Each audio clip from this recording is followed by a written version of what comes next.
You're listening to Inside the Locker Room with Wimp and Barry Sanderson on Tide 100.9 in Tuscaloosa.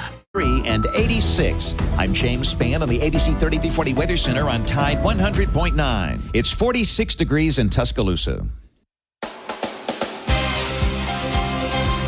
Inside the Locker Room with former Crimson Tide basketball coach Wimp Sanderson and his son, former SEC and ACC assistant basketball coach Barry Sanderson. It's time to take you inside the locker room on your home for Alabama sports. Tide 100.9 and streaming on the Tide 100.9 app.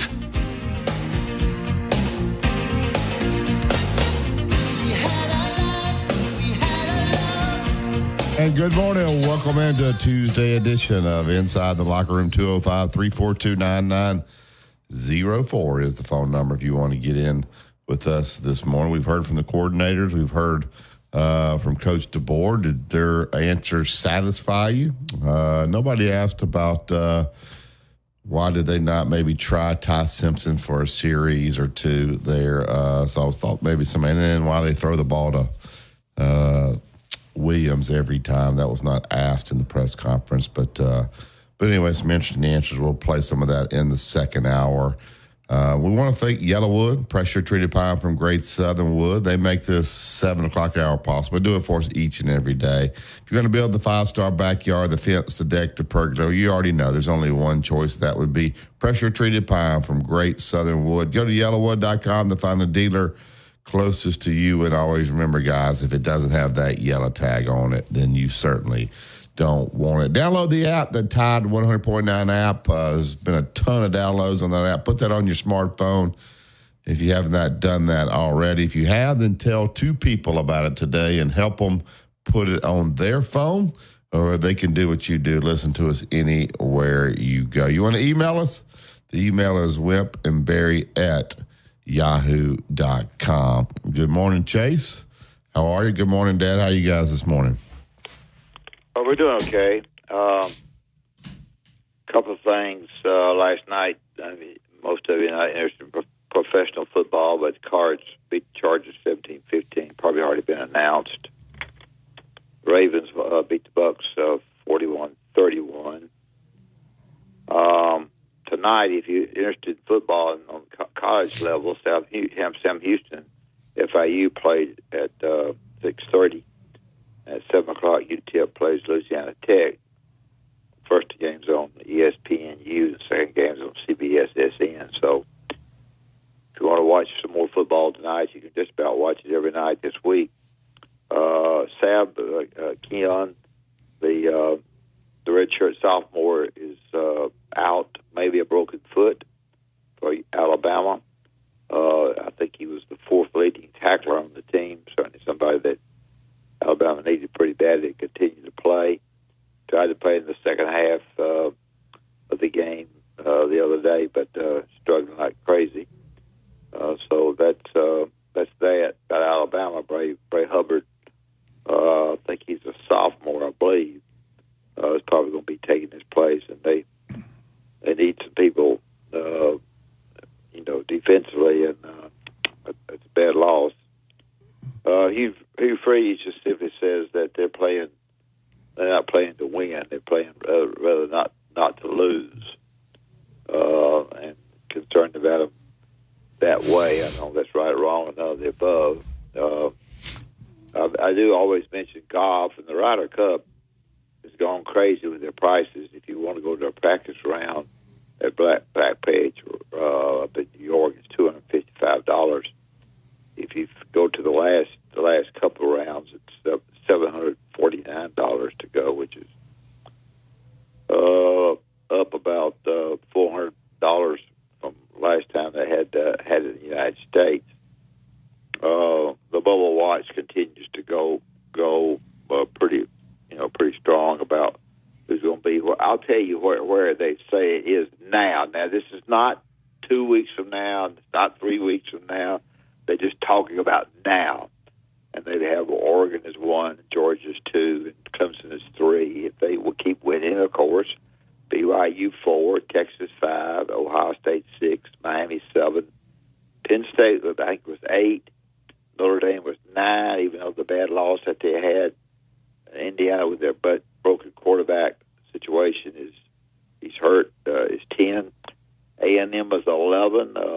Probably a little bit of a surprise of the SEC, and 12 is Boise State. Those are the things that people like to know where their team stands at this point in time.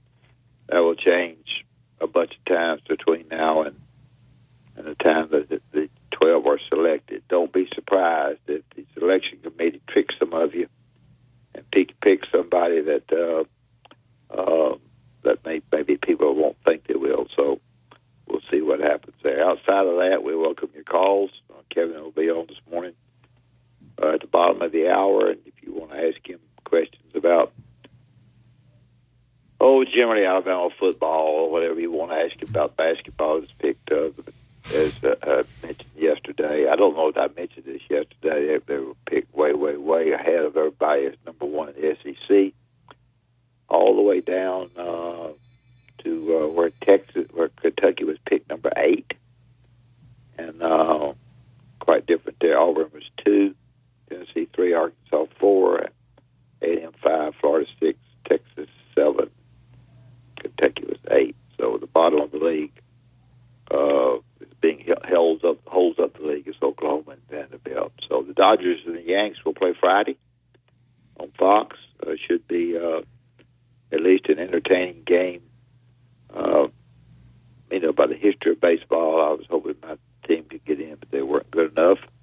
So the Dodgers and Yankees will play. We welcome your calls. Tell us what you think. Tell us what you think is going to happen. However you want to say it, we welcome your calls.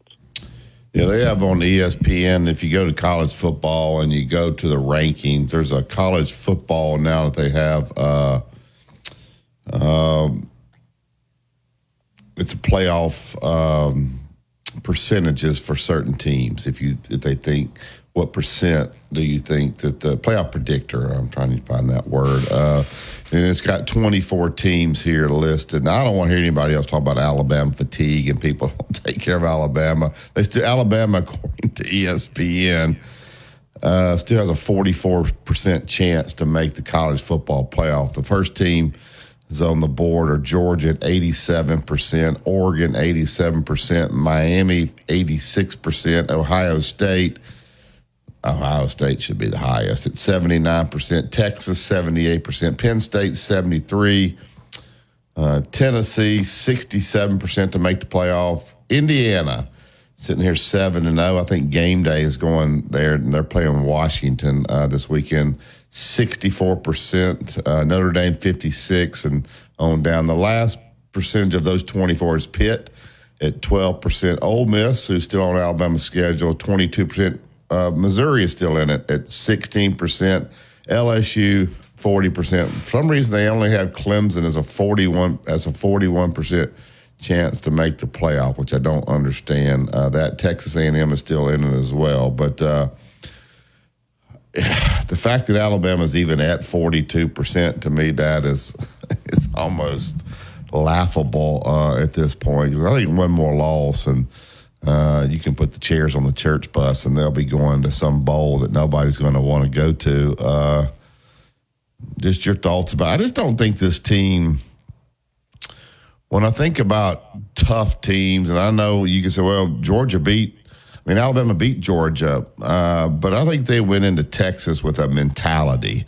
They were going in there, and they were going in there on a business trip, and there wasn't going to be pictures taken. There wasn't going to be this, that, and the other. They were going in to win a football game against a very highly – I don't see that mentality with this Alabama team. I don't know if it's the players, it's the coaches, it's a combination of the two. Do you see it? I just don't see a dog mentality that you have to win tough football games. No, I don't think. I think you're right. I think it's probably not a dog mentality. I do think that Georgia goes in with a dog mentality in games that they. Now I know that Georgia goes in and plays Auburn, and they're not ready to play occasionally. But I think in the big games that they have done a very good job. They have very, very good players. They get those good players to play hard.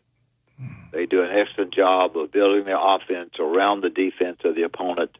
And scoring at times and doing things a little bit different than they did the time before. He's very, very good. Bo is a very good offensive coordinator. And so they're what you would call, in my estimation, ready to play. And sometimes you're ready to play, and you fumble the football, or they intercept it. And I think quarterback-wise, they have been just a little bit above average. I think quarterback was a good quarterback, a much better quarterback playing last year. I think he's been just a slightly above average. He's thrown into double coverage some. He's not quite as sharp as he has been in the past, yet they're still winning. So they have very good defensive coaches. They feel that defense wins, and then you figure out your offense.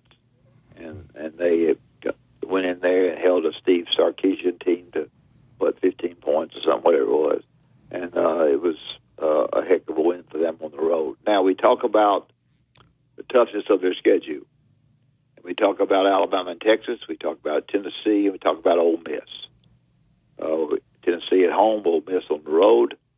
And this strength of schedule, because they have come back and couldn't beat Alabama, but have beaten Texas, strength of schedule probably helps them some now. They could lose Tennessee and Ole Miss, maybe it would hurt them, but I think if they split that, I think it really helps Georgia get in the playoff. Yeah, Tennessee doesn't have a ton left, to be honest with you. You got Kentucky. They do have Georgia, which will be a tough game. I don't know. I wasn't that impressed with Tennessee, and their fans. Oh my goodness, they're so arrogant now about beating a pretty average Alabama team, and they took very offense to Chris Stewart talking about them piping in noise like it wasn't real noise, and they went after him on that. He said it on the broadcast, and so anyway, they're making fun of Alabama, and they're enjoying the fall of the Crimson Tide. We'll see if it's a real fall or if it's just a temporary fall or not. All right, we'll open up the phone lines, 205-342-9904. Get Kevin will be with us at the bottom of the hour. We want to thank a great sponsor, 2 Men in a Truck. If you're looking to make that local move out of town, out of state, you got friends moving to the area, I highly recommend the 2 Men in a Truck right here in Tuscaloosa. If you just need two guys to come out to the house and help you get ready for the holiday season, they can do that for you as well. Whatever you need, all your moving needs, 2 Men in a Truck will take all the stress away from you. Give them a call today, 205-247-5050. 2 Men in a Truck, movers who care. Here's what's trending on the Tuscaloosa Thread. Good Tuesday morning. The Northport City Council heard a first reading of a resolution for the creation of the controversial University Beach Capital Improvement Cooperative District at last night's meeting. It was explained that the district only applies to the 80 acres that will encompass the controversial University Beach Resort. A public hearing is set for November the 4th, with a final vote probably coming at that time. Click TuscaloosaTrend.com throughout the day. It's free. Don Hartley, Town Square Media, Tuscaloosa. Tide 100.9 traffic. Tuscaloosa traffic now from the Townsend Nissan Traffic Center. We've got ourselves a crash now on McFarland Boulevard eastbound before Hunter Creek Road. This is actually on Hospital Drive in Northport, but it is blocking the left turn lane and keeping traffic very slow. Meanwhile, you'll have your typicals on Skyland. Or drop out to help their family put food on the table. You can help change their future in a single moment. See how far your support can go at unbound.org. Road tripping, business travel, or bringing your car in for repairs. All great reasons to rent a Toyota at Tuscaloosa Toyota. You can rent the latest Toyota models for a day, a week, or a weekend. Every Toyota rental-car comes with 24 hours roadside assistance. Home for Alabama basketball. Presented in part by BMW of Tuscaloosa and by Pearl River Resort in Choctaw, Mississippi. Want to jump into any of the shows? Call Tide 100.9 right now at 205-342-9904. Will somebody answer that damn phone? That's 205-342-9904.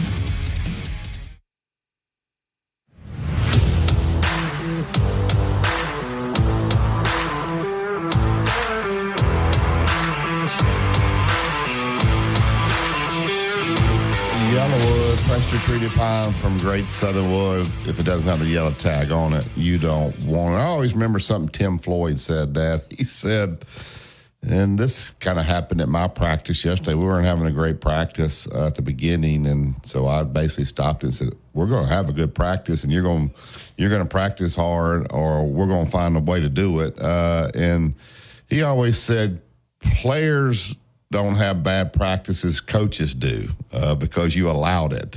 And so I think sometimes the coach can kind of stir the drink to bring the mentality to the team there that this is not acceptable. And I just don't hear that when I hear these coaches talk about developing a strong, tough mentality. This is not acceptable. All these penalties, reacting, the second – they get the second guy, getting off sides, not playing with discipline.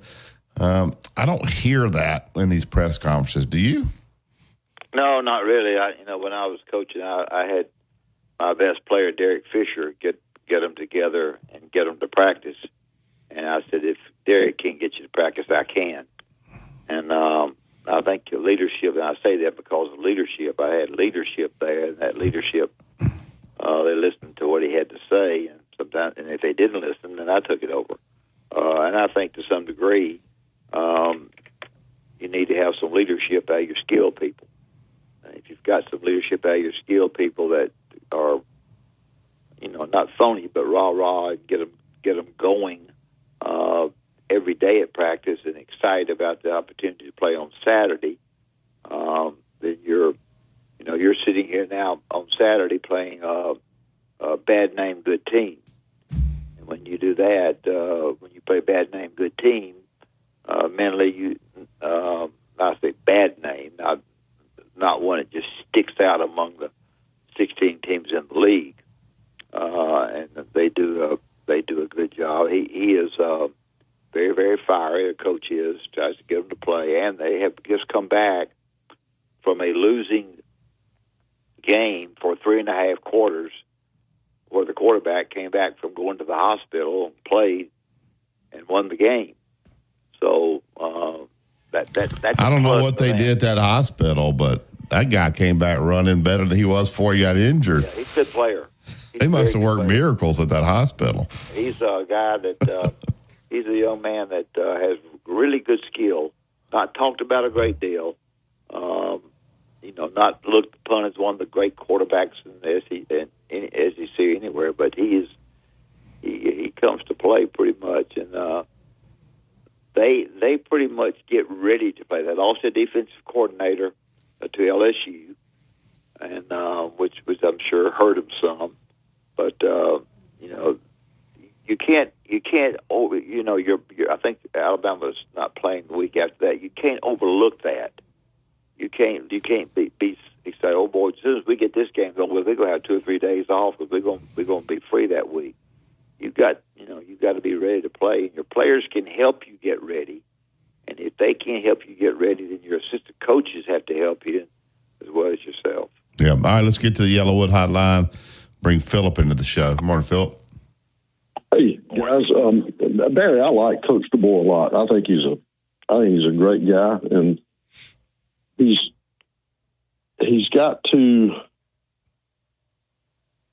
I think he understands where he is, but I don't know if everybody around him, including the players, have a real sense of self-awareness. There are so many, I thought, out of character things that went on during the game the other day. And I'm not talking about just the penalties. That was horrible. But that's been a trend now for a few years. That didn't just start this year. That went on during Coach Saban these last few years, and that can be backed up.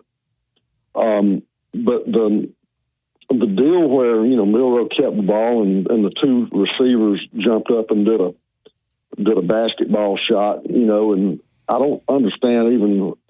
I'm trying to take the words that the coach shared and used yesterday, that everything they do we coach or something like that, whatever that statement was. I don't even understand why they would even spend 2 seconds, telling the players to do something like that during practice. And if they didn't, I don't know why the players would do something like that on their own. It's such a It was such a goofy thing. And Wimp talked about it yesterday too a little bit. You know, the coach strolling in there before the game, or whoever that guy was. I don't know who it was. I think I can identify him. But I don't want to say that. I had some guys text me and said it was Chapman. Used to play there. I guess I don't know if he's an analyst. And they said hey, Barry, he always has a cigar in his mouth. Like, that's not something new. My only response to those guys was, you got to know this is the Tennessee game, and the Tennessee game brings on cigars, and you smoke cigars, and you got to be a little smarter than that. That you know that's the tradition. So when you roll up in there with a cigar in your mouth, it just sends the wrong message that you think you already got this game won. Whether he has them in his mouth all the time or not, you got to be smarter than that in this situation. You got to be smarter than that, and you got to act like you're going to the Tennessee game, not to a boxing match in Las Vegas. Yeah, true. So there's a difference, and it's little things like that that drive the fans around here absolutely ape. And I agree with that. It is. I think it's a stupid look. It's a self-absorbed look. It's self-absorption, and that's the problem I have is self-absorption. I don't think y'all listened, but I gave you the answer yesterday when I told you that the head coach has got to mash the assistant coaches to get with it. Now, y'all seem to let that bypass. But there's. I don't think no guts to it. I'm telling you though, these guys that told me this would know. They said Burton Burns like chewing on a cigar, so he might come in, and so he was working for Nick Saban. So they're acting like people are acting like that had something to do with how they played. These guys have done this all along. I'm not talking about those cigars. Cigar was. I know about the cigar situation. It wasn't good. Okay. But I'm telling you right now, these guys have got you got to have a staff meeting that's not involved with recruiting, not involved with a transfer, not involved with anything about the coaches doing their jobs to get these guys to play harder, smarter, and care about them. That's the fact, and that's what makes you win, and that's the head coach's job. Yeah, I'm going to try to give Nick Sheridan, Philip, the benefit of the doubt that he didn't understand the question. Surely you're not coaching those guys to shoot up. I mean, they need to, what if the ball fumbled or whatever, and kicked to the right, and those guys are doing a basketball shot over there. No. Hey, Barry, here's another thing. What if they move forward? That's a penalty. Yeah. That's a penalty. What if they move forward with their shot, with their feigned shot? That's a damn penalty. I didn't what did they do? Am I wrong? Philip, what did they do? What did they do? Tell me again what they did. Two of the receivers jumped up when Milroe kept the snap. During the play, two of the receivers jumped up in unison like they were shooting a basketball shot. It was 4th and 1. They were going for it. They ran the quarterback sneak up the middle. The two receivers on the right side just jumped up like they were shooting a basketball instead of whatever. And so they asked Nick Sheridan, why would they do that? And or they coached that. And he basically said, we coach. What did he say, Philip? How did he say it? Everything that happens on the field. Whatever they do, we coach them to do. Something like that. Yeah. So I'm gonna believe he didn't understand the question, or maybe I don't. I've got to believe that. Yeah. I got to believe that. I'm going to believe it. That's my story, and I'm sticking to it. Because otherwise, what if those guys move forward doing that? Am I right? Do I understand? Wouldn't that be a penalty? Well, not after the ball snapped. They can move forward after the ball snaps. I don't think. I just think, I guess, Barry, the point I'm trying to make is why flirt with disaster doing something that damn stupid? Yeah. Yes. And you had, I guess, Caleb Odom had maybe retweeted some stuff after about, he was open and we're going to throw a jump ball to Ryan Williams in the end zone. I'm 6'5", and somebody said that or whatever. Now, Ryan Williams, let me ask you this. And I think he's a great player, and I'm not trying to make more, but he's gotten so much publicity. All right. Mm-hmm. All these guys that come here think they're NFL players. If you sign with Alabama, you think you're going to the NFL. And so he's caught big made big plays. He made the biggest play of the game against Georgia. But there's some jealousy there involved. So then when you target him 20 times in that Tennessee game and you never even look at those guys and they have no catches and no attempts even thrown to them and they think they're wide open, that tends to, when you have a hot shot 17-year-old freshman, that tends to hurt your locker room some. I don't know what you do about it. You do two things. Okay. I want both of you to listen. Number one is what Barry said yesterday, that you quit running your pass routes. And number two, when you go into a home to recruit somebody else, the guy that goes in behind you says that's all they do is throw the ball to Ryan and to him. That's all they do. You'll never go and get the football. It affects your recruiting after a point. It doesn't affect your recruiting early because you're all proud of him, but it wears on you when you do that much of it. Yeah. Absolutely. So is that Milroe? Is that the design of the play? Is he just saying, hey, this guy's bailed me out? Or is he the only one getting open? Why are we only throwing the ball to him? I don't know the answer to that. But I'm very proud of him for the way he caught the football against Georgia and ran for a touchdown. I think that was great. The publicity was well deserved.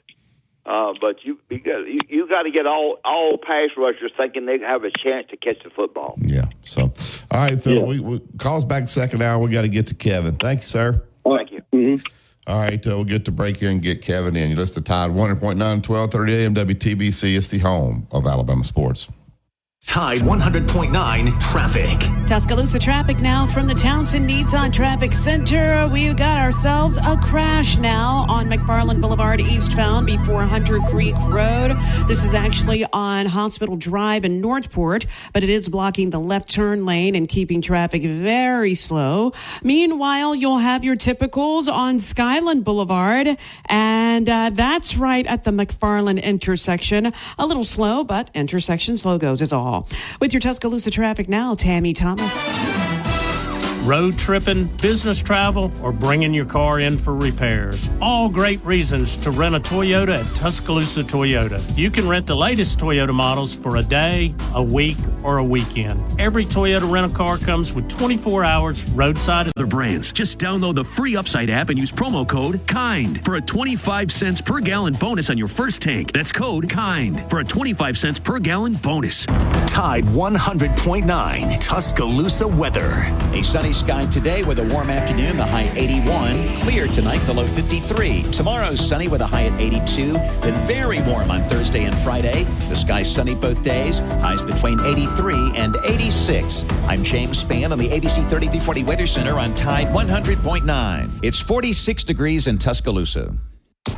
Mr. SEC Tournament Wimp Sanderson gives you his excellent analysis every weekday on Inside the Locker Room, right here on Tide 100.9.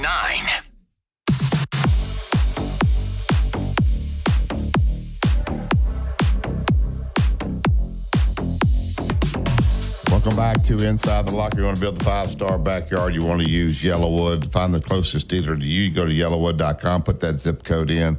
Swing by and get that pressure-treated pine from Great Southern. Always remember, if it doesn't have the yellow tag on it, you don't want it. All right, to the Yellowwood hotline. You know it's Tuesday. He's right for the Birmingham Lead.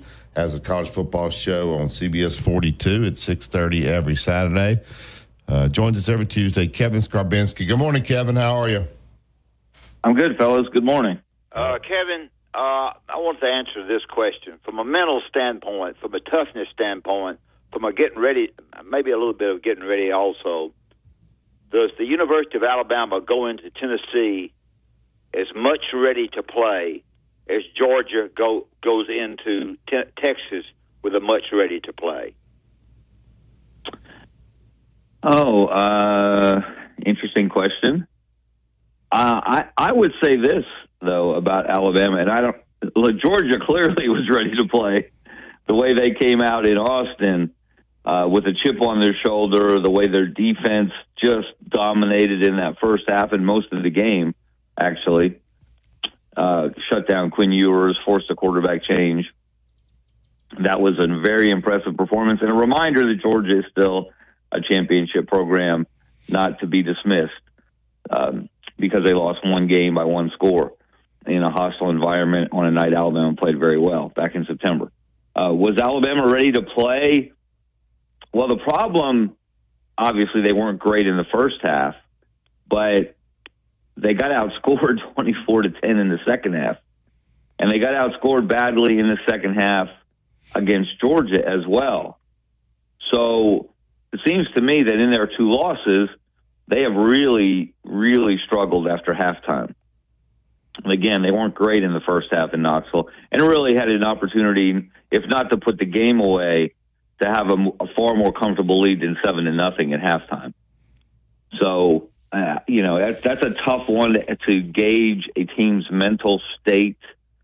I was somewhere between surprised and shocked when Nick Saban said earlier in the day on game day that it was always difficult for him to get the players up for the Auburn game, but it was never difficult for him to get them up for the Tennessee game. I found that disingenuous at best. Tennessee was not very good during his tenure in Tuscaloosa, and Auburn gave Alabama a much more difficult time on a regular basis while Nick was coaching the Crimson Tide. So I thought that was a little ridiculous on his part. But Alabama, something's amiss at Alabama. I think everyone can see that. I don't know exactly what it is, but they're obviously not hitting on all cylinders. And Jalen, the biggest problem is Jalen Milroe going backwards, if you ask me, and in terms of the offense or lack of offensive production. I think you tweeted out or maybe wrote an article. The Alabama football decline didn't start with Kalen DeBoer. Expound on that, Kevin. Yes. I mean, it's just a matter of facts. It's not really an opinion. And we're talking a subtle decline, but all you have to do is look at the numbers. They won 5 national championships in 9 years, from 2009 to 2017. That is ridiculously good. That's unprecedented, what they did winning those 5 in 9 years, and could have had a couple more if not for a game here, a game there. But then, since then, starting in 2018, they won 1 national championship, played for another one, played for 2 more, lost it in 2018, lost it in 2021, won it in 2020. But that's a decline. They went to the first 5 playoffs after the 14 playoff started. Barring some serious improvement, they're probably going to lose at least another game, and they're probably going to miss the playoff. And if they do, it'll be the 3rd time in 6 years that they've missed the playoff. That's a decline. It's not that they haven't been good.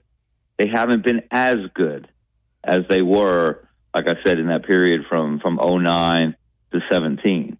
So, and you can start to ask, well, why is that? Is it because they went from a defense and running game first program to a spectacular offense first program? Is it because they ran? At some point, there are only so many Kirby Smarts and Jeremy Pruitts to coordinate a defense. There are only so many Steve Sarkisians and Lane Kiffins as offensive coordinators. Those guys have gone on to become successful head coaches. Well, with the exception of Jeremy Pruitt, of course. So, those were elite assistant coaches running different sides of the ball in Tuscaloosa at some point. Again, those guys don't pop up on every street corner. So, a lot of things came together for Alabama to be as dominant as it was. And then I think people continue to overrate Alabama's talent and forget all of the talent that they lost after last year, not just the typical exodus to the NFL, but the transfer portal. The guys that left when Nick Saban decided to retire. Their best defensive player a year ago, Caleb Downs, is now playing for Ohio State. The guy who made the catch to beat Auburn, Isaiah Bond, is in Texas. And there are other good players that decided to leave, that they didn't want to stick around for the transition. So, so yes, there has been a decline. Again, they are not going to have a losing season. They're not going to go 6-6, as Nick Saban did in his first regular season in Tuscaloosa. but they're not the dominant program that they were. They're still one of the better programs in the country. They're just not quite as dominant. And I guess we're all guilty of this. You make judgments on things too soon. You got to let it kind of play out and kind of let the whole year play out and then look at it and see what you think. And what I mean by that, Jalen Milroe played terrific the first half against Georgia. Mel Kiper comes out and says he's going to be the number one pick. He is the number one pick. Now, Jalen Milroe didn't do it to himself. Mel Kiper did. Well, he doesn't look like the number one pick now. I'm not even sure he's a first-round pick. Now, I am as guilty as this. Said the transition from Nick Saban to Kalen DeBoer has gone as good as it could go. It's been a perfect marriage. Now you fast forward at 7 games in the season, and you're seeing some things there that are concerning. The mentality of this football team is not very tough, and it doesn't seem to change. So I think we got to let the whole year play out and see what these people are, and stop making judgments on who is what week after week, and until everything is kind of done. Then you kind of look back and judge it, I guess. Is that fair, Kevin? Yeah, it does seem quaint and old-fashioned to reserve judgment.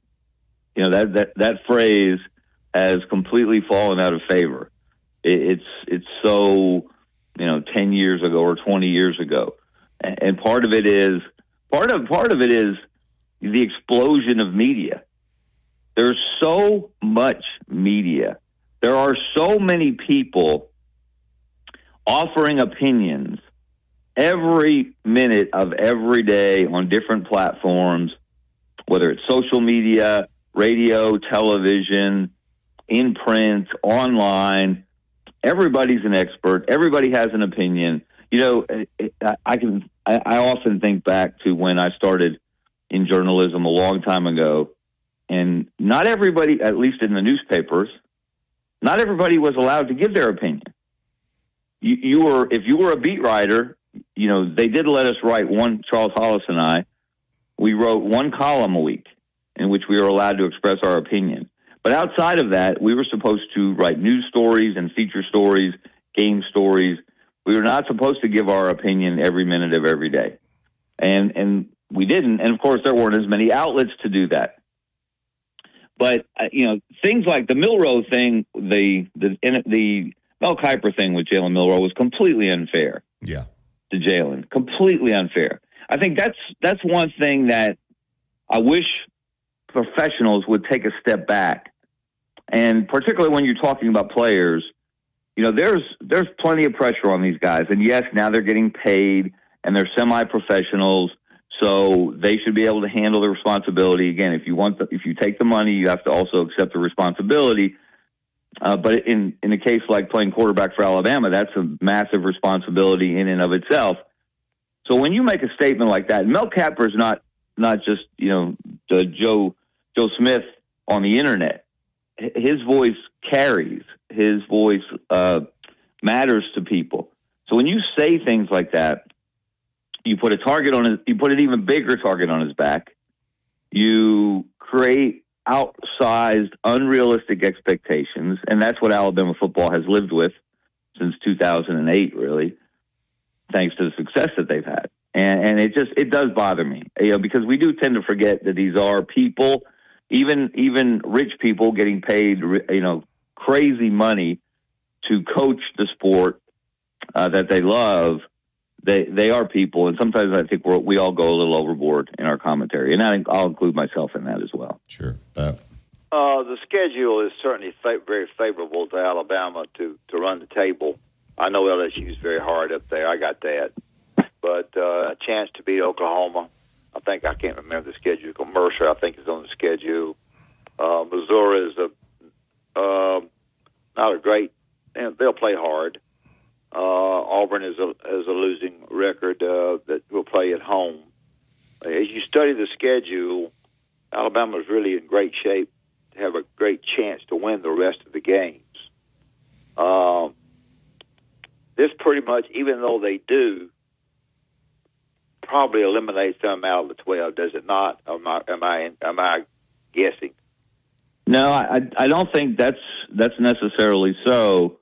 If they do win out and they are 10-2, part of it will depend on how does Tennessee finish?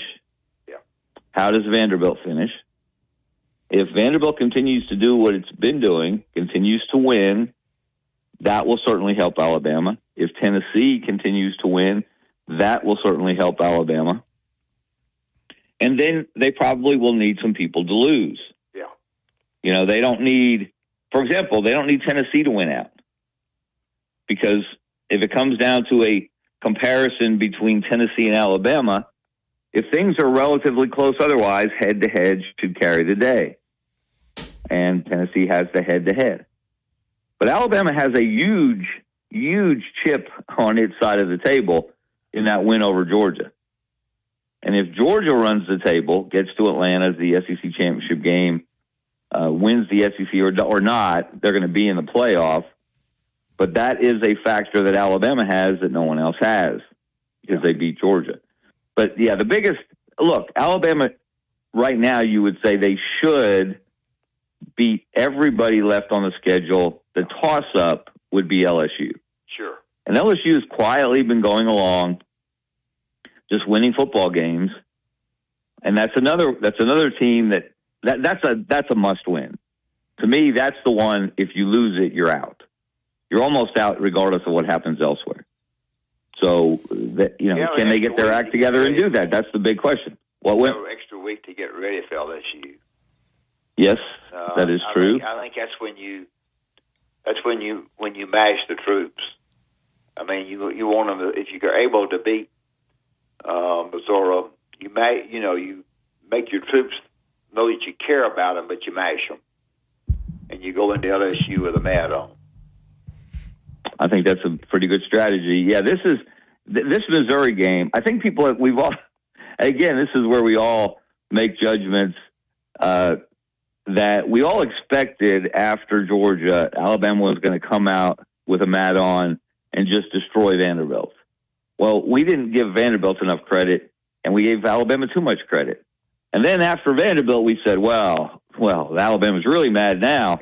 They're gonna do unspeakable things to South Carolina. Well, South Carolina is not a bad football team. They're not a great football team. And so, that's the one thing too, guys, that we do that is kind of ridiculous. We forget the other team. We think the other team is irrelevant.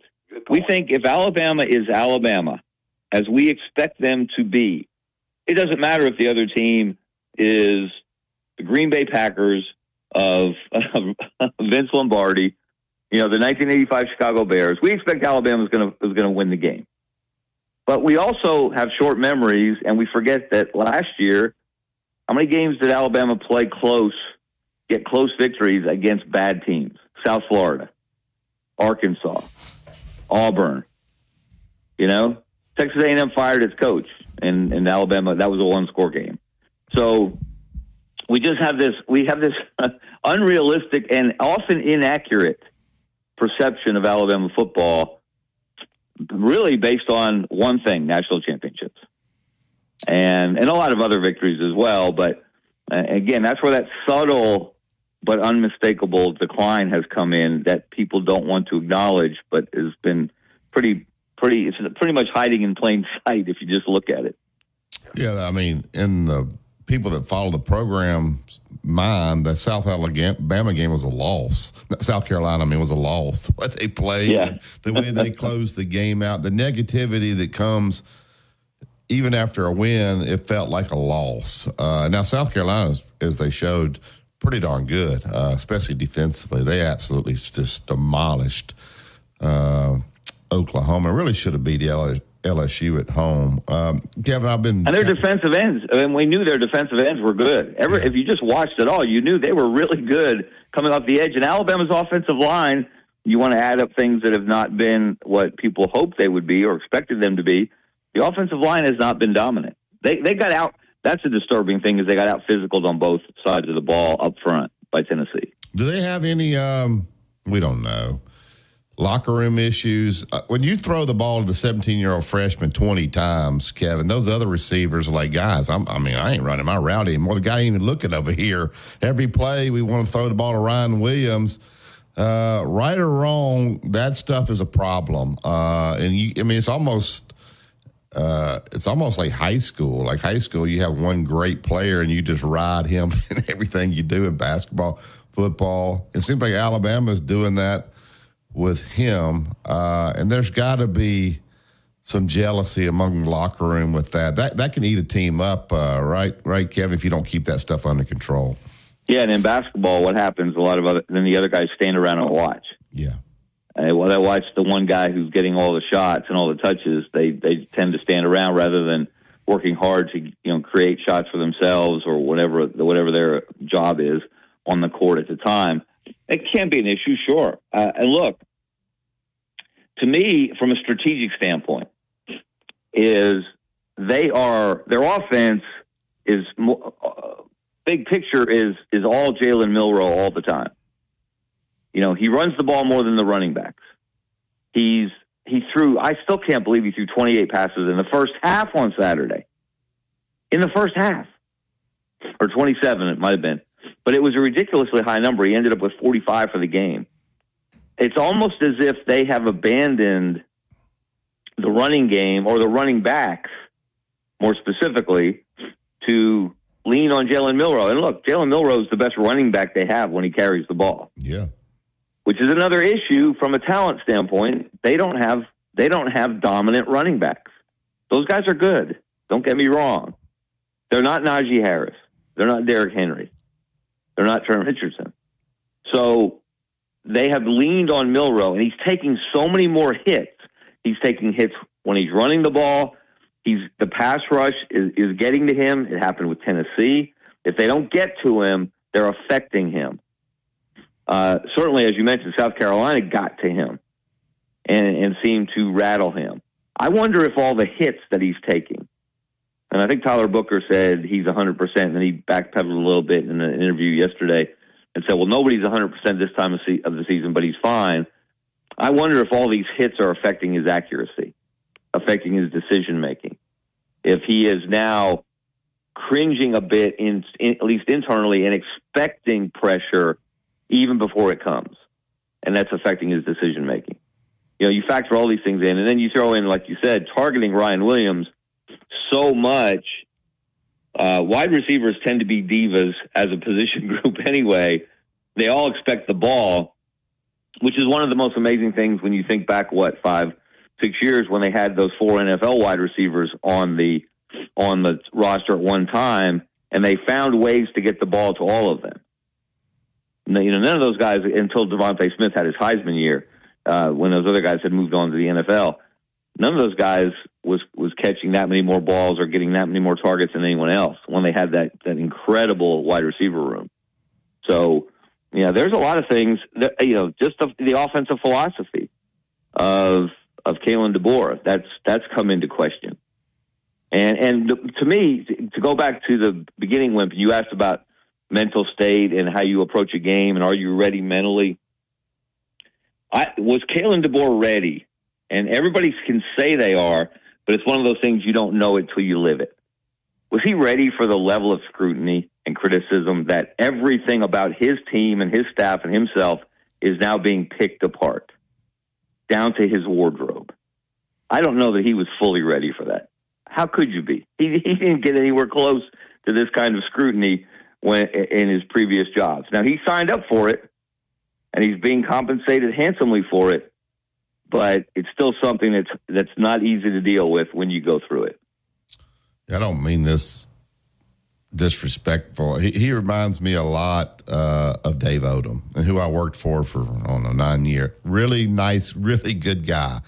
The media really likes him. He never, he's very nice to the players. And he reminds me a lot of that guy. You hope that guy's successful. People kind of tolerate him a little bit longer. He's just a really nice human being. That's the way Coach Odom was, a nice guy there. But eventually you have to turn into mean guy and get these guys' attention, I think, Kevin. Yeah.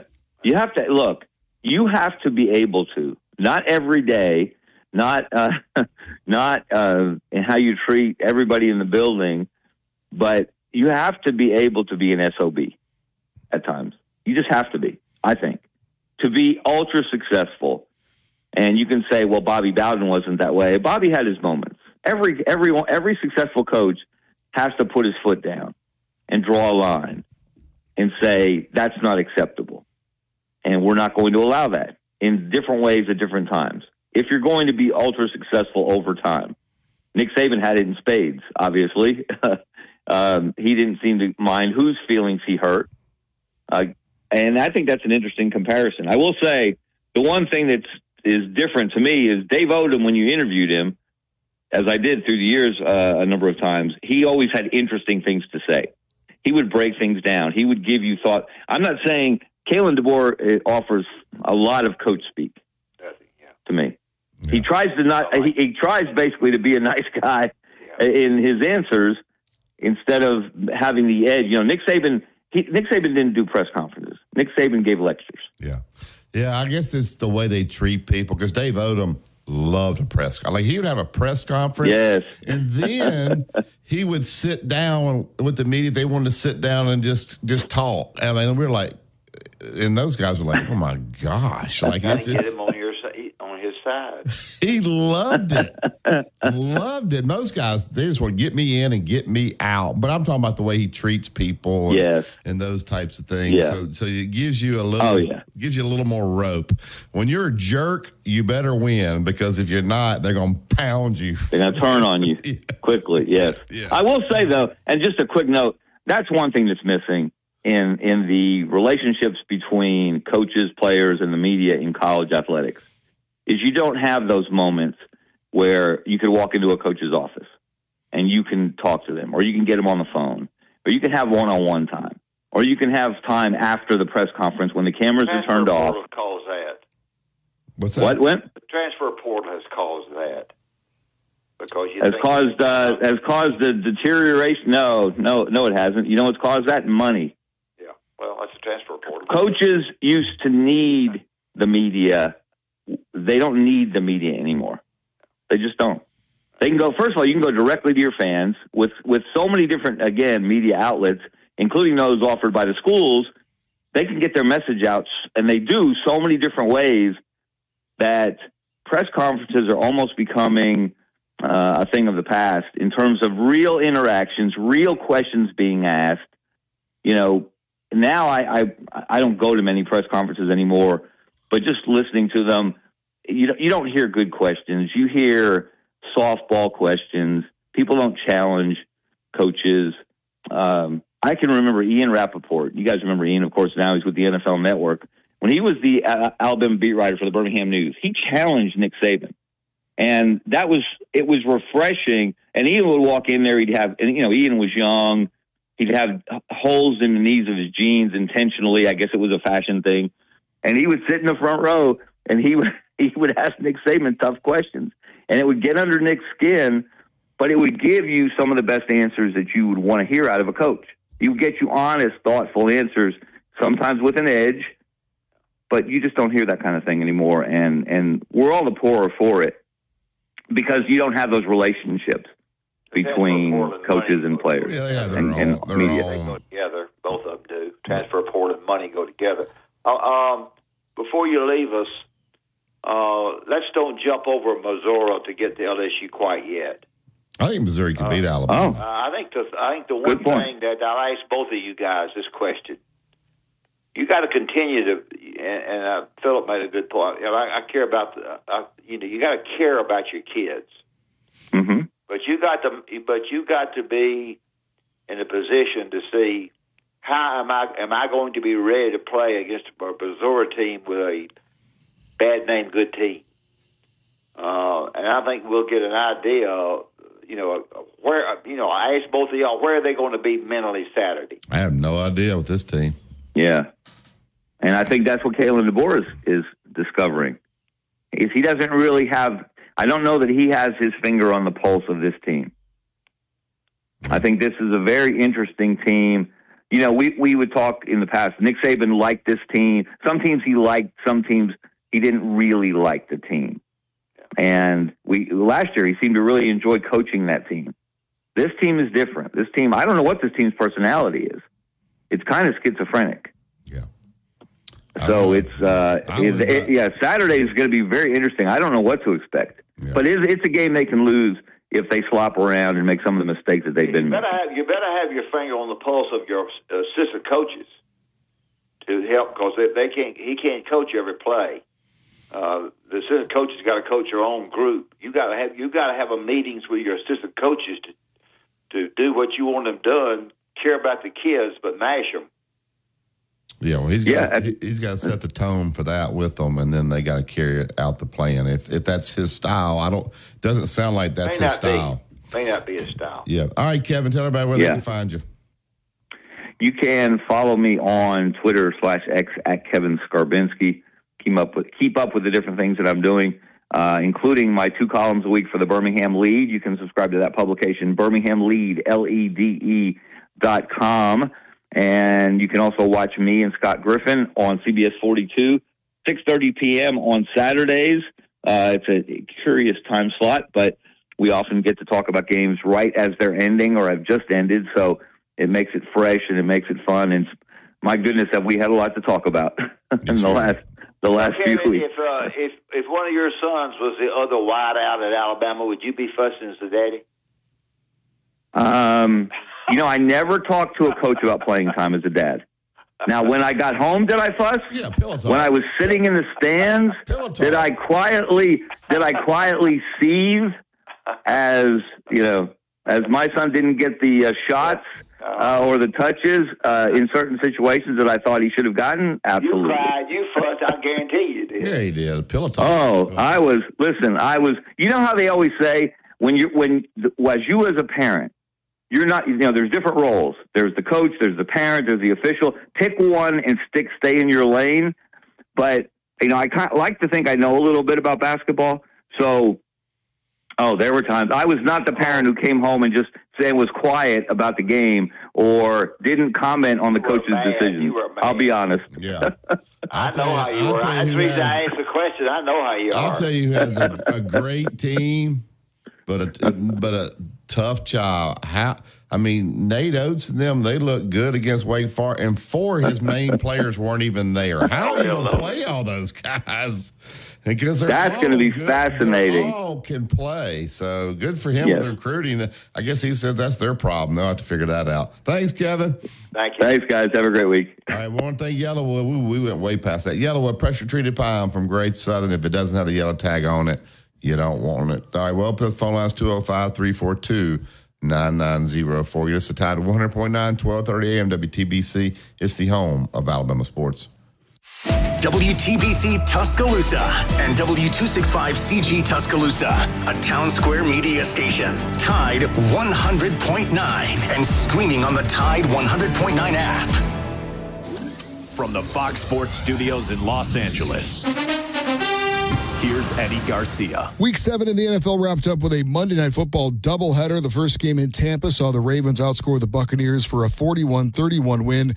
Baltimore was down 10-0 after the first quarter, but then scored the next 34 points. Tampa Bay tried a late comeback, scored 3 touchdowns in the fourth quarter, but not enough. Ravens quarterback Lamar Jackson had a huge game with 5 touchdown passes. 2 went to tight end Mark Andrews, and running back Derrick Henry rushed for 169 yards and had 1 score. Ravens improved to 5-2 with the win. Buccaneers dropped to 4-3 with the loss.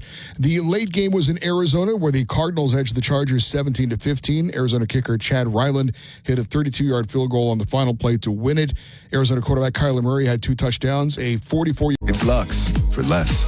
Get yours today at Taco Bell. At participating Taco Bell stores for a limited time only while supplies last. Price and participation vary. Drinks excludes freezes. Tax extra. Tide 100.9 traffic.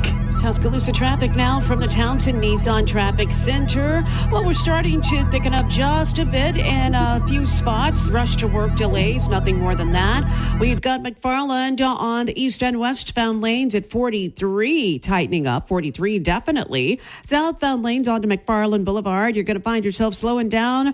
That slow roll is going to take you back to Flatwoods Road. And with your Tuscaloosa traffic now, I'm Tammy Thomas.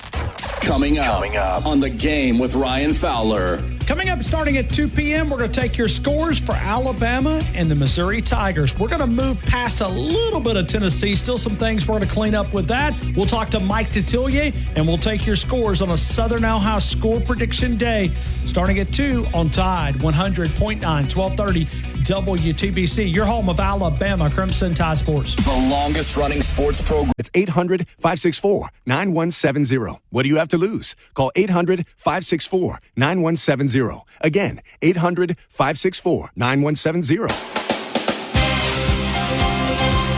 Inside the locker room with former Crimson Tide basketball coach Wimp Sanderson and his son, former SEC and ACC assistant basketball coach Barry Sanderson. It's time to take you inside the locker room on your home for Alabama sports. Tide 100.9 and streaming on the Tide 100.9 app.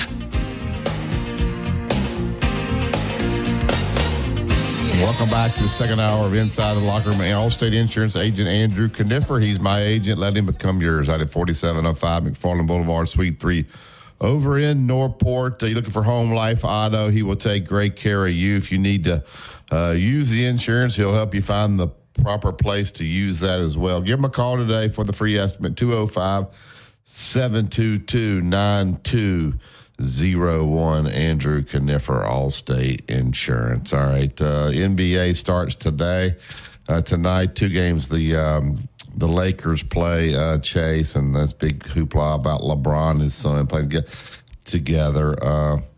I mean, come on. His son's not an NBA player, so I don't even know why that's a big deal. All right, get to the Yellowwood hotline. Bring Super Joe in. Good morning, Super Joe. Morning. What's going on, partner? How you feeling, man? Good. How are you, sir? I tell you what, it was a rough loss last week, but I tell you, it's a lot of things that the players are allowed to do. Number one, to have them. Well, for one, I give you put money in the players' hand. You ain't gonna tell them too much because they're gonna feel very privileged. And then second, with the NIL transporter, this is changing a lot in college football.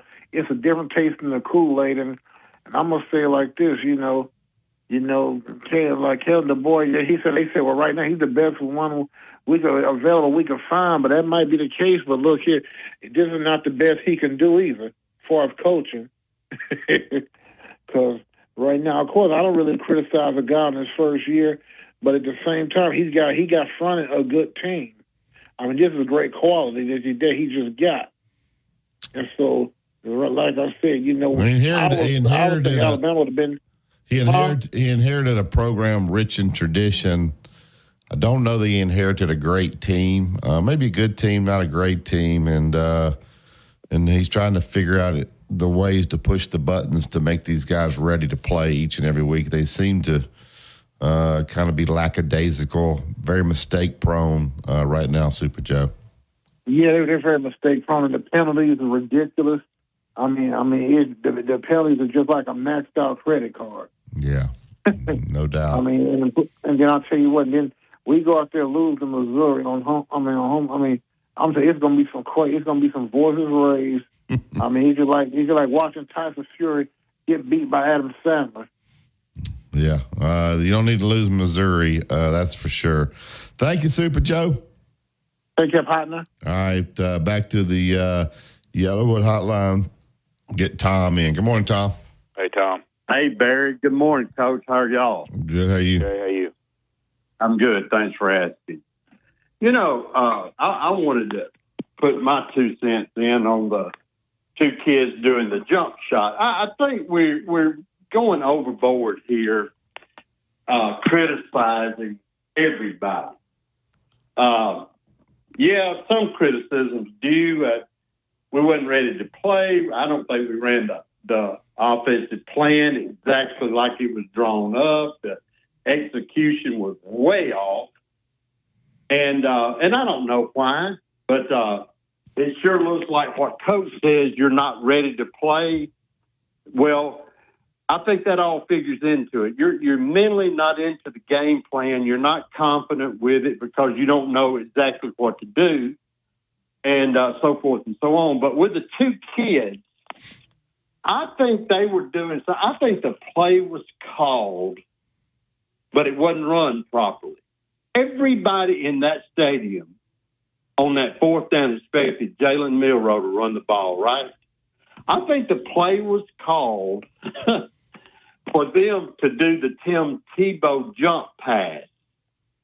And I don't think they ever got to it. And I think that's what they were doing. They were like, hey, do the jump pass. And if you'll go back and look, if he had done that, it was nobody back there but those two. They were the only two back. They could have ran around the whole state of Tennessee before anybody touched them. And that's what was going on. Who are you talking about? The two guys that did the basketball shot were wide open? The two wide receivers on the fourth and short that were over there jumping like a jump shot. He was supposed to push that ball out there and let them take off running. Like you remember the play that Florida used to run with Tim Tebow when they would be in a short yardage situation. Everybody would come to the line of scrimmage thinking big, tall, strong Timbo was going to run it. And he'd just stand up and do a little push, jump shot type pass. And yeah, but he had the ball in his hand. He was doing a jump. It was a jump pass. And Cam Newton ran it. Right. But that's different when you have the ball in your hand. Right. But I think they were indicating that's what the call was. Now, did those guys jumping have anything to do with the play? No. All right. But they were being committed. Do you think they're coached? Evidently, they had to talk about it. Those two say, let's just shoot a jump shot. All right. Do you think they're coached to do that? I think they were conveying a message to the quarterback. Do you think they're coached? Is that part of the play to shoot the jump shot? I do. I think that play was called. And I don't think they practice those guys jumping up and shooting a jump shot on the quarterback sneak. No. I'm not saying that, and you're asking twisting you. what I'm saying around. No, I'm asking you. Do you think that's part of the play? They're acting out what the quarterback should have done. So that's not it. Is that part of the play? Well, the wide receiver, no, the quarterback has the ball. I know that, but I'm saying those guys on that play, is that their job? I'm asking you. I'm not being a smart aleck. Do you think that's what they're coached to do? Part of their job. If they well, when you have a play, everybody has a job to do. All right. When you run a play, right? They were standing out there. Okay. Now, they were in the right. Do you think they're coached to do that? I'm asking you. Yeah. They were coached to be out there to shoot a jump shot, and for him to act like he was going to run it and to punch the ball out to him. So you thought they were? You're not answering. So they're coached to shoot the jump. Made a mistake. So they're coached. The quarterback made a mistake, and they were pointing it out. Right. And they were out there all by themselves. Do you remember it? Yeah, I remember it. I think they were. If they had got the ball, who would have stopped them? 4th and 1, they called timeout, I think, and they ran the quarterback sneak to get the 1 yard. Right. All right, now. And everybody knew. Those guys shot the jump shot. It had really nothing to do with the play. All right. Oh, and so, come on. You don't think? Oh, you're wrong there. And so my question, what I didn't like, and maybe I'm nitpicking, I didn't like Nick Sheridan's answer. If I were Nick Sheridan, we just lost a game, and those guys did that, and they did it spontaneously on their own. He was going to throw Jalen Milroe under the bus by saying he didn't run the play right? It would be the two receivers. Well, you're assuming that was the play. I don't know that it was or what. Oh, I know it is. Oh, I know it. Everybody knew what was coming except Jalen. I just Well, I don't agree with you. I think they were going to run a quarterback sneak. Okay. I think they were going to run a quarterback sneak, and those two guys did the jump shot. It had nothing to do with the play, but it's just the silly. okay. I looked at it Well, differently. maybe so. I look at it as the silliness of when we're getting beat and the importance of this game. And if that would not have been my answer if I was Nick Sheridan. I would have said, I don't know why the hell they ever did that. They need to be more focused if that's what happened. But he says, and I don't know if he understood the question. Maybe he didn't. Did it have anything to really do with the play? Probably not. The play call was, maybe his answer was in relation to what the play call was, and he goes, they're coached to do. Everything they do, they're coached to do on the field. Yeah, man, he doesn't know us any explanation. I mean, I don't know. Dad, any comment on that? Let me ask you this while I got you. What about, did you watch the basketball game Friday night? I did. Golly, Barry, get me down off of the trapeze, man. I'm telling you.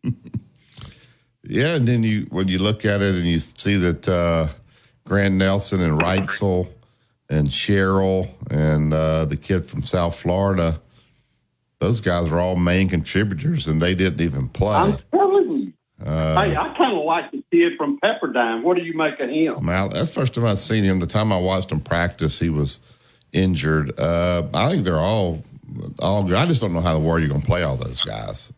So listen to this. When do we play Memphis? I think it's the 28th, I think. 28th of October. In that exhibition in Huntsville, right? Yes. Listen to this.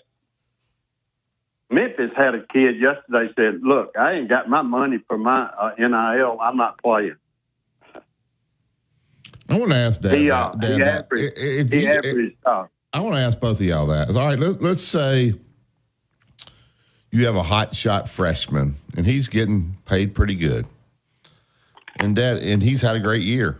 And he comes in and says, he and his dad, and they say, I had a great year. I came in for this much. I got to make triple that next year. I'm not coming back. I'm going to go to the portal. What would you do? Guy's a great player. What would you do? Dad? I just weigh the situation and see where I was with my team, where I was with my money, where I was with his attitude. I might tell him to,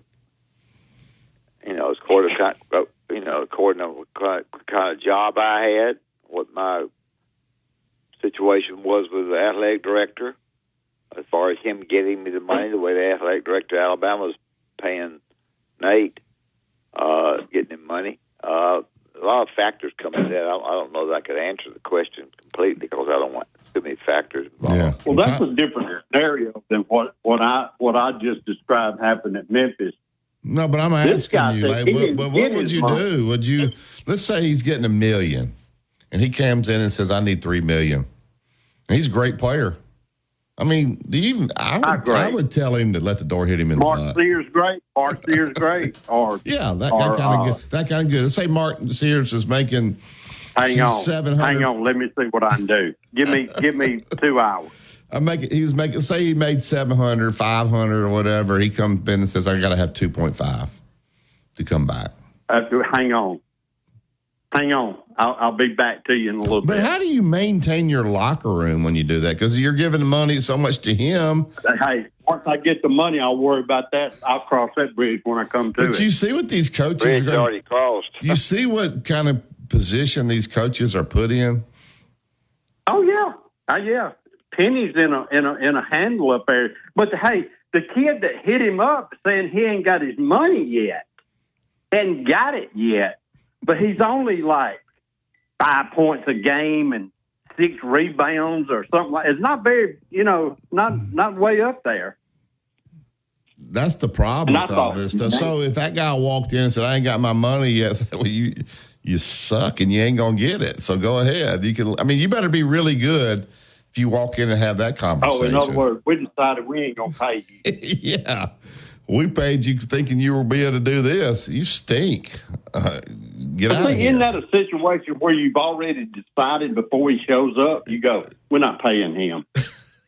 I don't know. I think that's the problem. Sometimes, Dad, did you ever have an assistant promise something in recruiting that he couldn't deliver just to get the kid? Let me answer that one. Yeah. So then they get there and they're looking at you, and there's an elephant in the room. Right. That ain't easy. Oh, it's double, triple. It's horrible. I did it. Yeah. So keep you up at night. Anyway, all right, Tom. We disagree on the jump shot play. All right, jump shot on 3. Ready, break. Thank you, Tom. Hey, based on past history, you're probably right. Thanks. All right, we'll take the break here. We get back. Now, let's go ahead and tell them about Bryant Bank before we get to break. Locations in Tuscaloosa, Birmingham, throughout the state of Alabama. Been in, I think, Tuscaloosa since 2005. Our listeners, if you're looking for a bank that will be a banker that will be very helpful to you, and you can feel that your money is safe, then Bryant Bank is, I think, an absolutely great place to go. You may say to me that your money is safe in every bank. It's not. You've got to know exactly what's going on with your money. And you may have a business or a personal account, 2 separate accounts that are important to you. You may want to borrow money to get a house. You may want to do a lot of different things with the money that you have there or the money that you can get, and Bryant Bank can advise you as to what to do. I just think me saying all of that means that Bryant Bank would be a very, very good bank for you to look into and to become a member of. I have been a member of Bryant Bank for a long, long time here in Birmingham, and they've been very good to me. So go by Bryant Bank and visit with them. Hopefully you'll get an account and tell them you heard it inside the locker room. All right, we'll take the break up the phone lines. We've got a couple calls holding here at 205-342-9904. This is Tide 100.9 and 1230 and WTBC. It's the home of Alabama sports. Tide 100.9 traffic. Tuscaloosa traffic now from the Townsend Nissan Traffic Center, all beefed up on McFarland on the east and westbound lanes at Lurleen Wallace. We have got major heavies due to, well, it's just the rush to work slows. Also moving on 43 southbound onto McFarland Boulevard. You can count on heavies there. McFarland East Department and the men and women who serve every day. Learn more and apply today at jointuscaloosapd.com. That's jointuscaloosapd.com.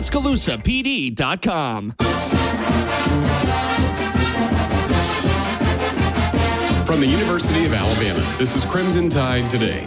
It's a daily update on Bama sports, and it's brought to you by Everwood Treatment Company, the official treated lumber of Alabama athletics. Everwood, wood treated right. Hello again, everybody. I'm Roger Hoover. As Alabama football starts preparations for Missouri, head coach Kalen DeBoer met with the media on Monday. We've had two losses now.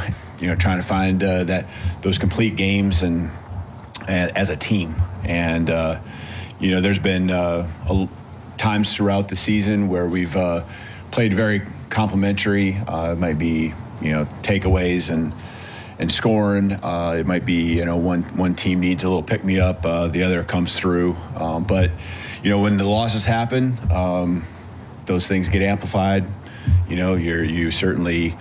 Really look into that more. We got to play better as a team.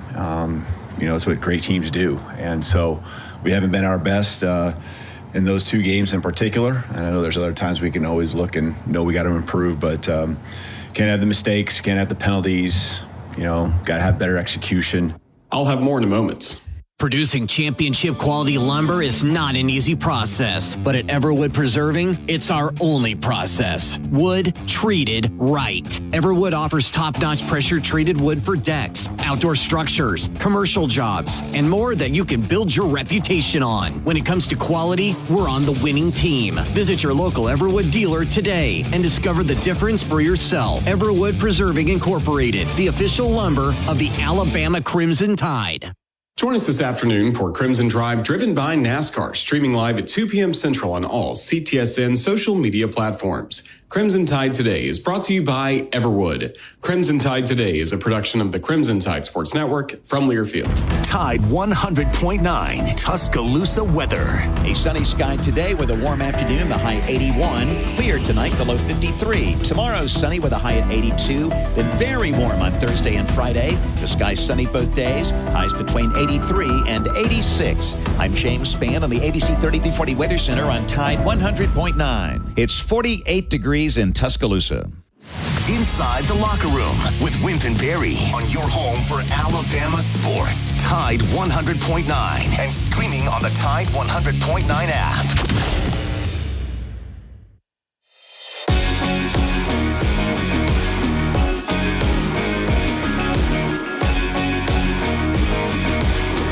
Welcome back to Inside the Locker Room. I get right to Yellowwood Hotline. We'll bring Tony in. Good morning, Tony. Good morning, gentlemen. I know that it's been debunked since it came out, but the whole Clint Ewers story broke yesterday that he was going to opt out instead and get ready for the draft. And let's pretend that was real for a second. How does the NIL do? How do you do that? If you pay somebody to come back their senior year and they get replaced and all of a sudden they want to sit out, do they give the money back? I mean, because there's no contracts here, guys. I cannot believe that adults have set this up and they tore everything down that was working, and now all of a sudden they don't have a backup plan. There's no plan to make it better.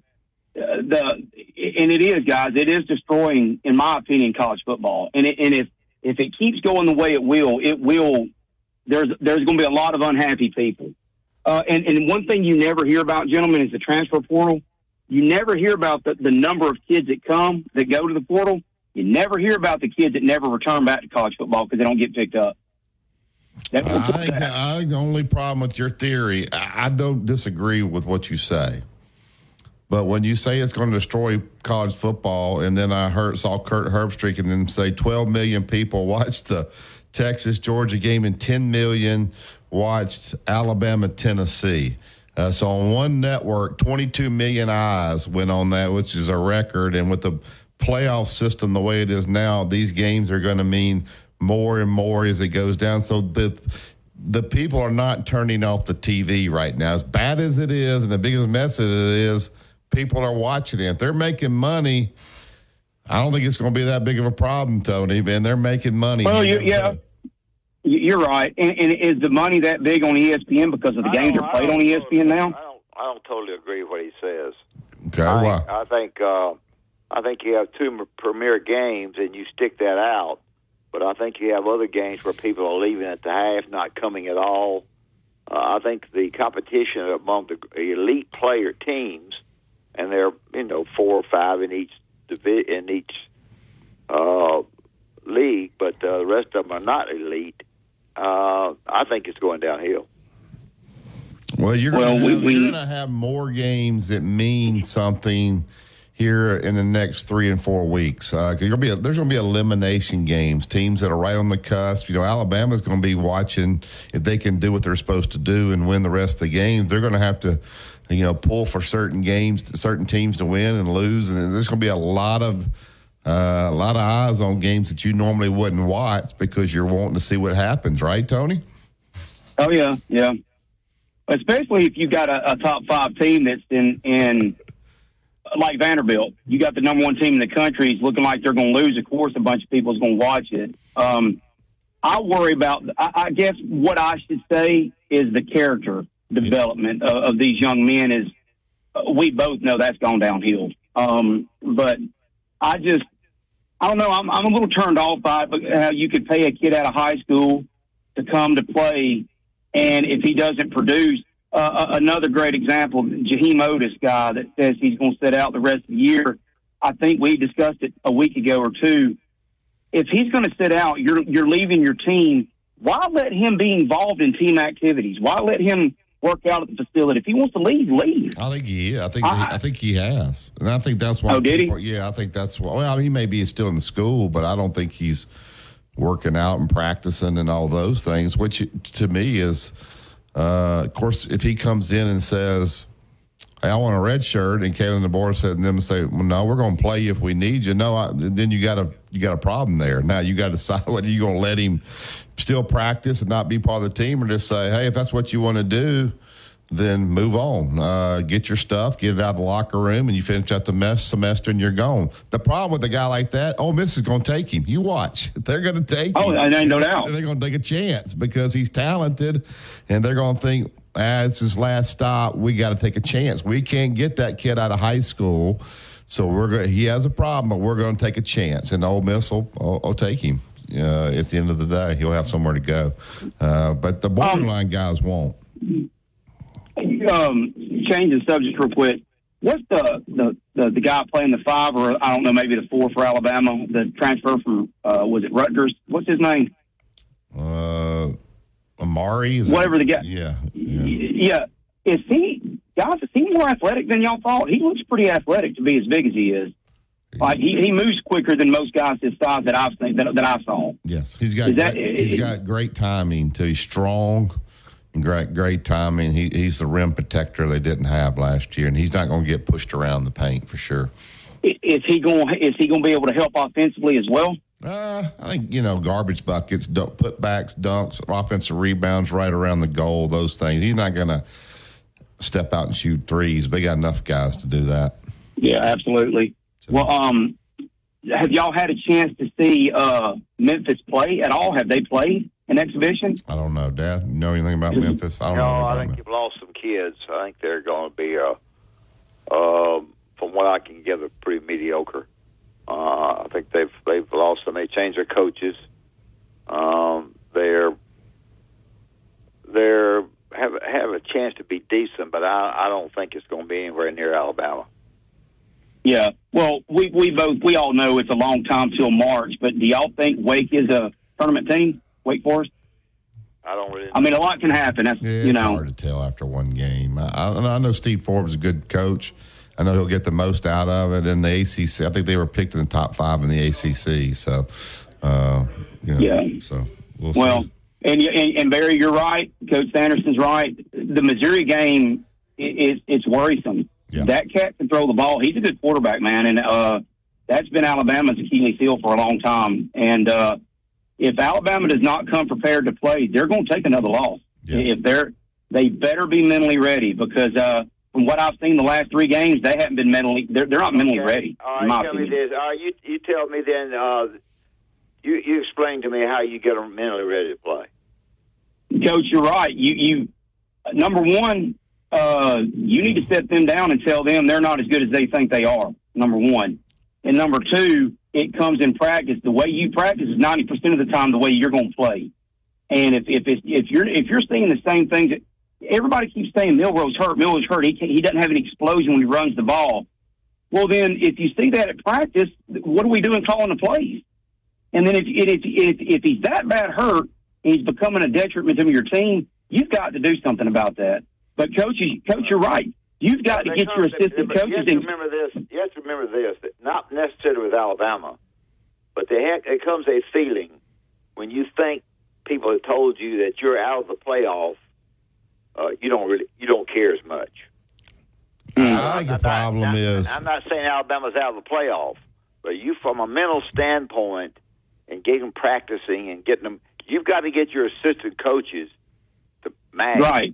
That's what you've got to do. Let me ask y'all this, though. Let me ask you this, though. Normally, when you come in, guys are really, really hard, and you let up as you go. Can you come in soft and then all of a sudden turn hard? I don't think so. I don't either. And guys, I'm telling you, right now, and it may be who he is. I don't know his record. I mean, we know his record, but I don't know what former players say about him from Washington and Fresno. You're not coming in soft. You're having the guys that work for you, the 10 assistants that work for you, get on the stick. Well, they absolutely have to. And Coach, you're right. He needs to get those assistant coaches and saying, look, if you do what you done, you'll get what you got. We got to change some things up here, and it needs to be done and done now. Or I'm going to have to make some changes at the end of the year. Well, that's exactly right. What you do, it's exactly right. You got to have. You can forget the cotton picking transfers. you got to get your assistant coaches on the right page, and you got to get them tougher. And they're smoking cotton picking cigars and all what they do. Maybe wasn't even a coach, but whatever. You got to get them. We're either going to get these guys better. I'm the head coach, or I'm going to make some changes. Yeah, it's going to be you or me, and my wife likes to shop, and it ain't going to be me. That's right. So that's right. That's exactly right. Well, guys, y'all have a good day, man. Thank you, Tony. All right, back up to the Yellowwood Hotline. Hey, Jesse. Good morning, y'all. Morning. Hey, are y'all pretty close to a break, or go ahead? Do I need to kind of hurry? Go ahead. You're good. Go ahead. Okay. Well, so just going back to last year, and I feel like obviously the penalties and stuff. I mean, that didn't just start this year.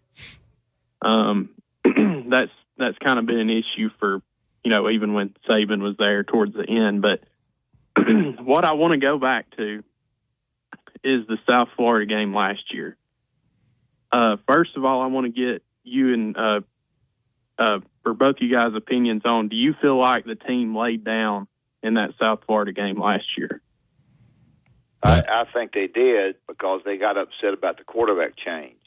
And I'm going to say this again, and I'm going to explain to y'all one more time. The quarterback change was made to look and see if they had a second-string quarterback. That's what it was made for.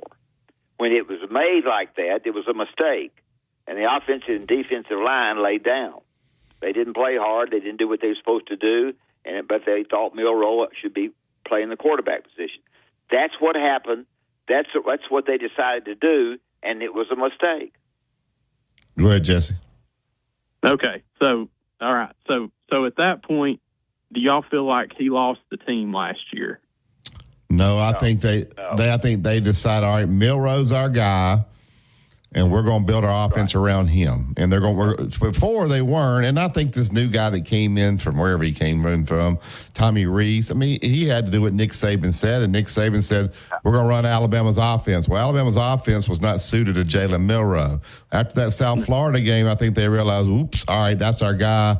Let's build our offense around him." And he got better each week and played really well, and honestly beat Georgia in the SEC championship. They had just brought in a guy from Notre Dame. They wanted to try him out too, and it was a total backfire on him. Yeah, Notre Dame, that's right, where Tommy Rees came from, yes. Okay. So, Coach Wimp, first of all, let's put you in Saban's shoes last year. What would have been your thoughts after you saw the team do that? Would you be disappointed, or did you kind of understand why? Well, I would have seen it. I made a mistake in it, and I would have said, I would have tried to have said the right things to my team, and probably one of those things would be that probably we made a mistake staff-wise, but we have to get over that and keep playing. Yeah, I think that's where, Jesse, where you use your leadership. So he probably brought a couple of those linemen, and they said, "Coach, man, everybody didn't agree with what you did there." They got to, and then he at that point takes responsibility for it in the meeting room with the team, and they move forward. Jesse, who can tell you the most about your team? Let me tell you who can. Your 10 or 15 leaders on your team. That meeting with those 10 or 15 kids can tell you more about your team. You're 2 or 3 in basketball. You're 15 in football. Can tell you more about your team. They leave the room more appreciative of what you have said, and maybe more willing to do what you need to get done. Okay, all right. I just that's been on my mind a lot the last couple of weeks was last year, because I still feel like we're it's almost kind of like we're still being affected by that. And look, Milroe, at times he can be an outstanding player. Okay. I don't think it has anything to do with it whatsoever. I'll tell you what has something to do with it. 21 people that left the program. 26. Okay.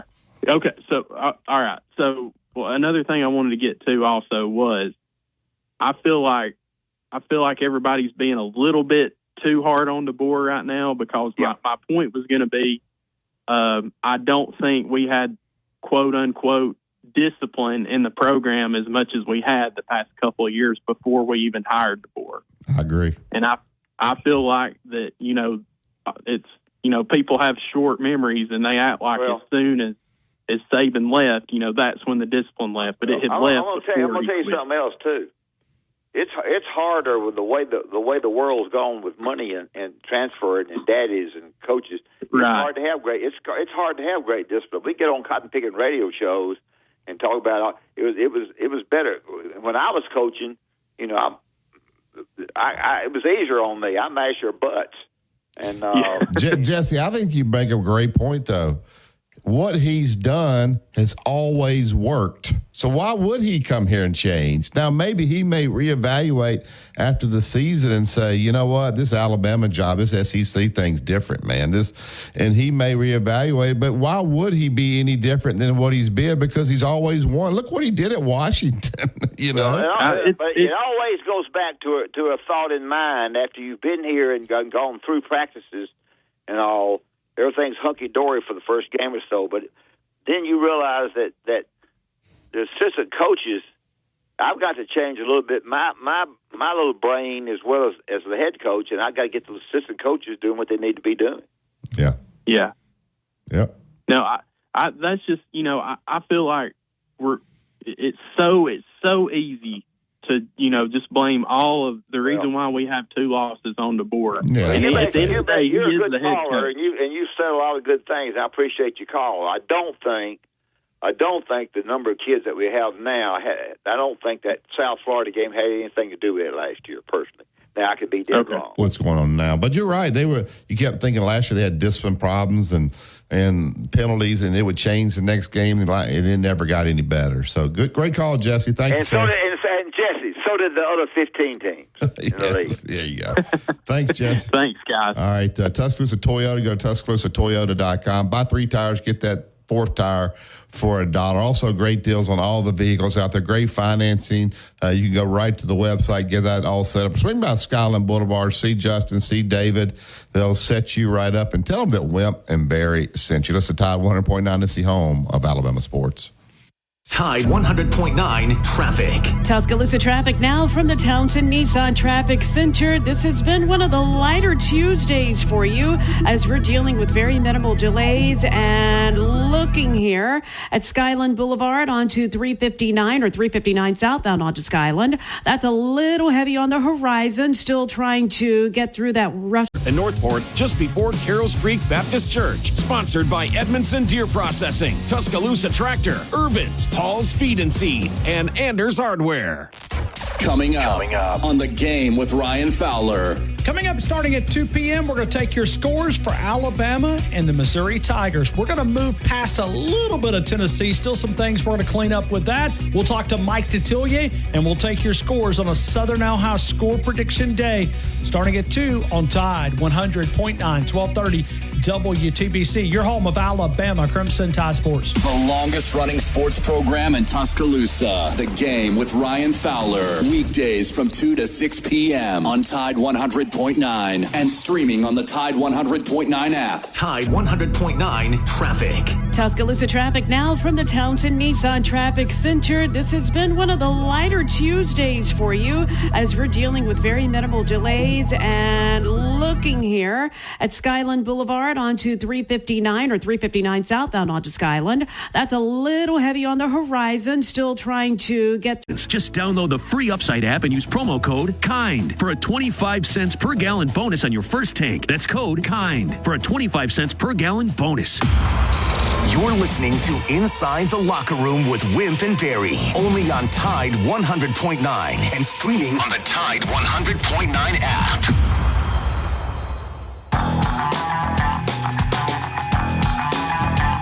Welcome back to Inside the Locker Room. All right, sorry, get right back to Yellowwood Highland. I've got a couple of minutes. Get Philip back in. Hey, Philip.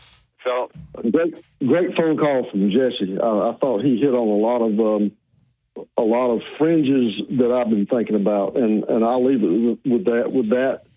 I'm trying to move past that game, and I'm trying to move forward. But that was a great phone call.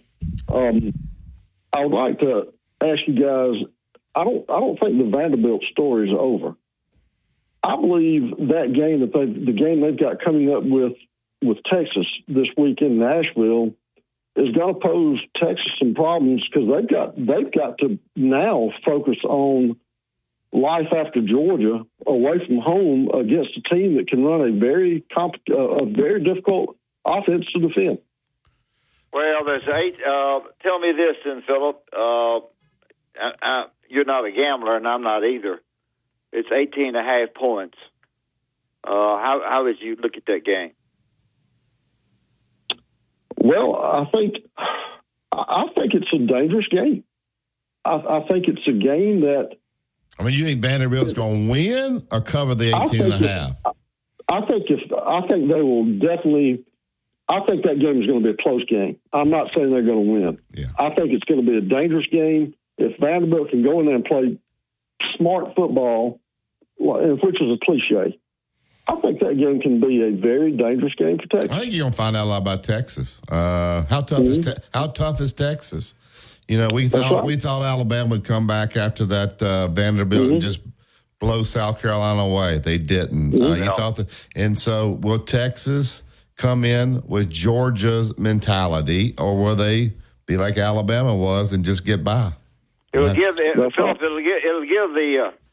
the coaches at Texas a lot to talk about. The Alabama loss. There you go. Mm-hmm. Yeah, that's true. That's true. I just think it might be a good game. Here's the funny thing: if Texas A&M goes the rest of the way and they don't lose again, and they beat Texas the final game of the season, isn't it going to be crazy if Texas gets left out of the playoffs?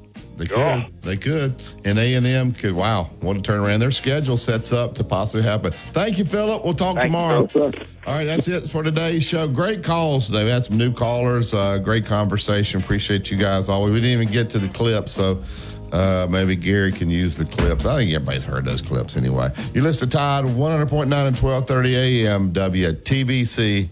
It's the home of Alabama sports. Have a great day, everybody.